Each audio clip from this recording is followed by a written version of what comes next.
I don't say all hands on deck because I think it's cute. I say all hands on deck because I know it's necessary. I can do things all by myself. A lot of us can. We have no issue with just picking up and doing. And as Robert is quick to remind me, I often do too much, which is sometimes hard for me to gauge.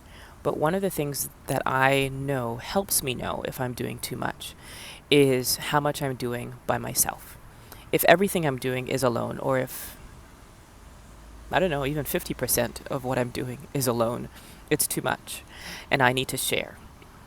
Sharing truly is caring.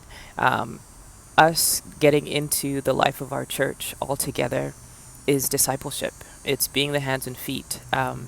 And there are many areas of ministry, many areas where we can serve. And then there are certain areas of need that are current.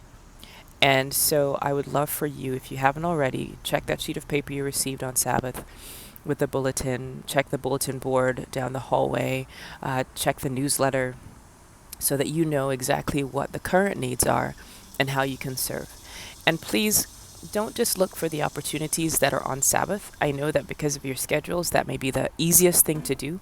But as you look at the different options that are pressing right now, you may realize that there's actually something else that you can jump in and help with, and you can do with a group of others. So please, let's truly have all hands on deck. Take care.